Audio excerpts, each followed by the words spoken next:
Well, Severance Season 2 is bouncing around the corner, so I'm going to take this opportunity to talk a little bit about some theories, some thoughts, and some theories. I rewatched all of Season 1 in preparation for Season 2, and so here's some of the things I noticed that I'm honestly shocked I never noticed before. Spoiler warning for all of Season 1, none of Season 2, don't worry about that. All right, this first thing is just sort of an observation about how the employees at Lumen are treated like literal children.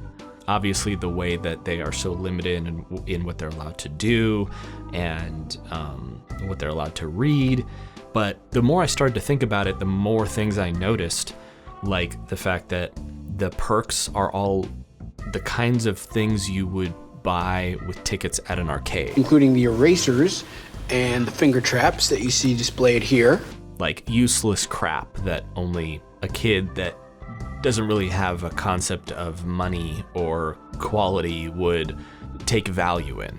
But also like the waffle party, you know, it's like something to incentivize a child, maybe like a yummy snack. Or if you do all your chores in time, then we can have a 5-minute dance party. You know, like pointless crap that they can incentivize these people with only because they don't know any better. There's the way that Milchek takes pictures of them anytime, you know, there's sort of a mundane little milestone of some kind.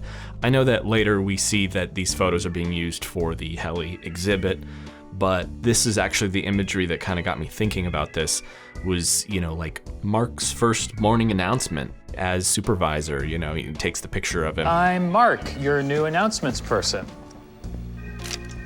And it's kind of like how you would take a picture of your child on, you know, the first day of school and put it up on the refrigerator. That's sort of the vibe that it gives me. When Mark says, Yeah, Milchek's a nice man.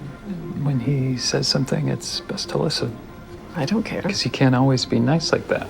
Even the way he says man is almost like Mark is a boy and Milchek is the parent. He's nice, but if you act up, you're gonna get punished. Are you mad at me? Yeah.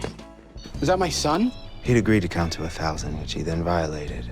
Second is, I started to pick up on little hints that I'm thinking are gonna become more important later on, but are really just kind of mentioned off to the side in Season 1.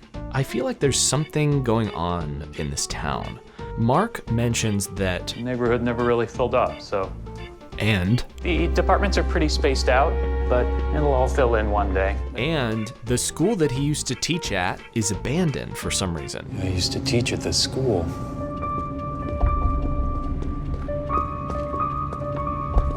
So I feel like that's going to be something important going forward. And this ties into another thing I noticed, which I don't know how I never noticed it before, but the city that they live in is called Kier. I mean, it's not like a Easter egg or something. Like they show this front and center, and their license plates have pictures of Kier on them with Kier quotes. And so what does that mean for the broader scope of the story? I mean, are they living in some kind of Kier land?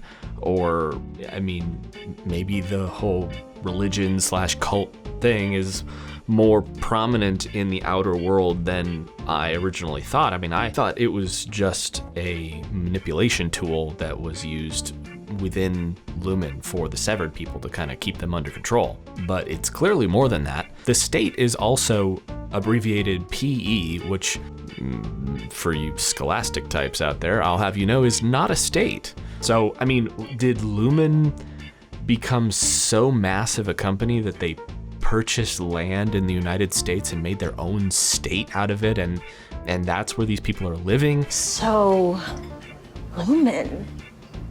Yeah. Like half this town. I mean, that would maybe make sense with the empty neighborhood, and maybe Lumen ran people out of this town, or for some reason it's a new up and coming town that Lumen is essentially in complete control of, and whether or not anyone in the town is aware of this, I mean, we're being kept in the dark at least.